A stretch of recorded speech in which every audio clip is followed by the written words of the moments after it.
Sanju party में enjoy करते हुए दिखते हैं। गुंडे लोग जब आते हैं तब वो लोग पुलिस वालों से पूछते हैं कि वो लोग क्यों आए हैं। तभी पुलिस वाले बोलते हैं इटालियन एम्बेसडर पार्टी में आए हैं तो उनको आना पड़ा है।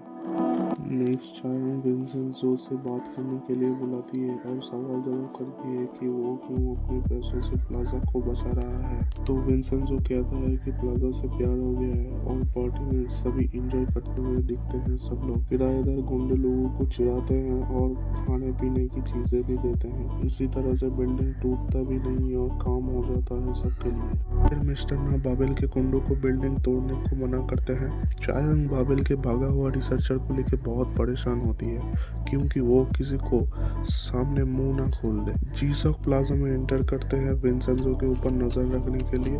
मिस्टर हॉन्ग को रिसर्चर और रिपोर्ट से आर्डियम 90 का पता चलता है जो पेन किलर के रूप में एक ड्रग है जिसका साइड इफेक्ट बहुत खराब है। विंसेंजो केस को नतीजे को लेकर और बिल्डिंग को बचाने के लिए काफी टेंशन में होता है। संघ के लॉयर्स और प्रोसिक्यूटर्स बार में ड्रिंक्स करते हुए एंजॉय कर रहे होते हैं। तभी म्यूंग ही सबको एंटरटेनमेंट के लिए कुछ न कुछ करने के लिए बोलते हैं। चायांग की बारी आने पर वो जुम्बा डांस करने लगती है तो म्यूंग ही गुस्सा हो जाती है। विंसेंजो मिस्टर ना को प्लाजा ना तोड़ने की धमकी देते हैं और उनकी सीक्रेट अफेयर के बारे में बोलते हैं तो मैनेजर डर जाते हैं और गुंडे लोगों को ना तोड़ने को कहते हैं।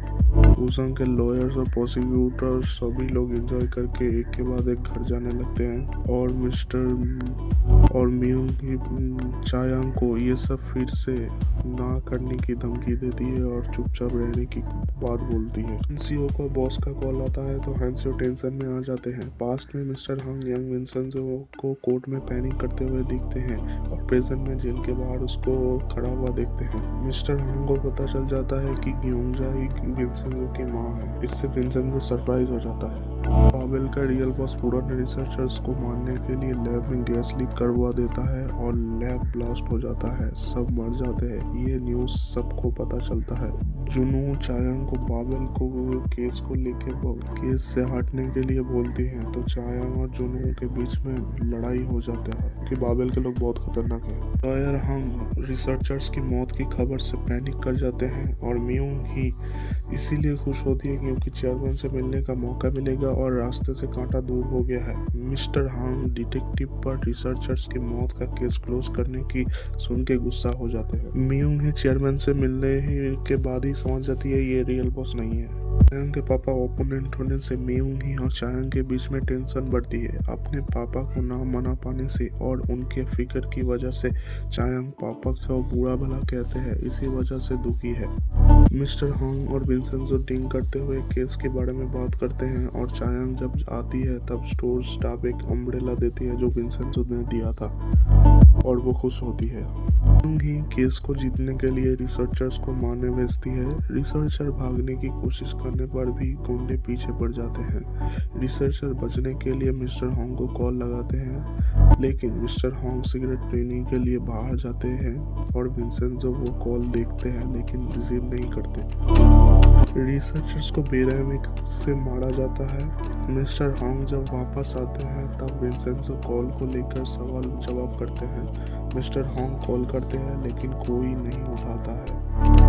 दूर से एक टेम्पो दिखता है जो आकर मिस्टर हॉन्ग और विंसेंजो को टक्कर मारते हैं। Mister Hong on the spot dead हो जाता है और विंसेंजो की भी काफी बुरा हालत हो जाता है। ये सब म्यूंग ही का प्लान होता है जो एक तीर से दो निशाना। केस जीतने के लिए उनका ये काम है। एपिसोड 3 इन सब से खत्म होता है। अब एपिसोड 4 पे चलते हैं सभी लोग। विंसेंजो और मिस्टर हॉन्ग एक साथ बैठ कर ड्रिंक्स कर रहे होते हैं तभी एक्सीडेंट हो जाता है। विंसेंजो को हॉस्पिटल में ले जाया जाता है। उनकी हालत काफ़ी गंभीर होती है। मीडिया में मिस्टर हॉन्ग को भला बुरा कहा जाता है। मिस्टर हॉन्ग की मौत से किराएदार क्लाइंट्स और चायांग मिस्टर हॉन्ग सभी लोग टूट जाते हैं। चायांग उनके पापा के लॉक के सब सामान समेट के बंद करने लगते हैं। विंसेंजो हेल्थ रिकवरी के बाद चायांग के साथ मिस्टर हॉन्ग को फूल चढ़ाने जाते हैं। न्यूज़ और मीडिया में कंटिन्यूअस मिस्टर हॉन्ग के खिलाफ बोला जाता है। उसके चायांग को पता चलता है सेम डे पे रिसर्चर्स की मौत की खबर मिलती है और उनके साथ ही होता है। उनको शक होता है। विंसेंजो के साथ फिर से उन गुंडों का आमना सामना होता है। पीटने की डर से वो लोग किराएदार को बहलाते हैं और सब चले जाते हैं। चायांग को सब समझ में आता है। फैसला करती है ऊसांग छोड़ के जीपुरागी के लिए लड़ेगी। विंसेंजो एक्सीडेंट वाली जगह पे फिर से जाते हैं। विंसेंजो यूनिक तरीके से चेयरमैन को डराते हैं। जीपुरागी को रीओपन करने पे किराएदार को चायांग के ऊपर शक होता है। म्यून ही एक केस में चायांग को फंसा के जेल में डाल देती है तो विंसेंजो प्रूफ देकर छुड़ा लेती है। विंसेंजो इस बाबेल के अगेंस्ट जाने से मना करते हैं और दूर रहने की सलाह देते हैं, लेकिन चायांग पीछे नहीं हटती। चायांग मदद के लिए दोस्तों को फोन करती है लेकिन कोई भी फोन नहीं उठाता है। विंसेंजो ड्राइवर से मिलने जेल जाते हैं। काफी टाइम के बाद वो नाम बोलता है। फिर विंसेंजो यूनिक तरीके से उसे फंसाता है तो एक्सपोज करने की खबर से उसे जेल में ही मार दिया जाता है। विंसेंजो और चायांग प्लान बना के उन असली लोगों को पकड़ते हैं और सीक्रेट जगह पे रखते हैं और डराते भी हैं। उन दोनों को पकड़ के डराया जाता है तो वो दोनों मदद करने के लिए राजी हो जाते हैं। मिंगी को भी डराया जाता है गाड़ी को लेके तो वो बहुत डर जाती है और कांपने लगती है। विंसेंजो बाबेल की फैक्ट्री की जानकारी लेते हैं। विक्टिम की परिवारों को लेके विंसेंजो डिसइंफेक्ट करने के बहाने पेट्रोल छिड़क के पूरा आग लगा देते हैं। इसके खबर से हांसियो पहले ही आ जाता है। देन हमें रियल बॉस आते हुए देखते हैं जो है चैन जुन। उनका असली नाम है चैन हांसियो।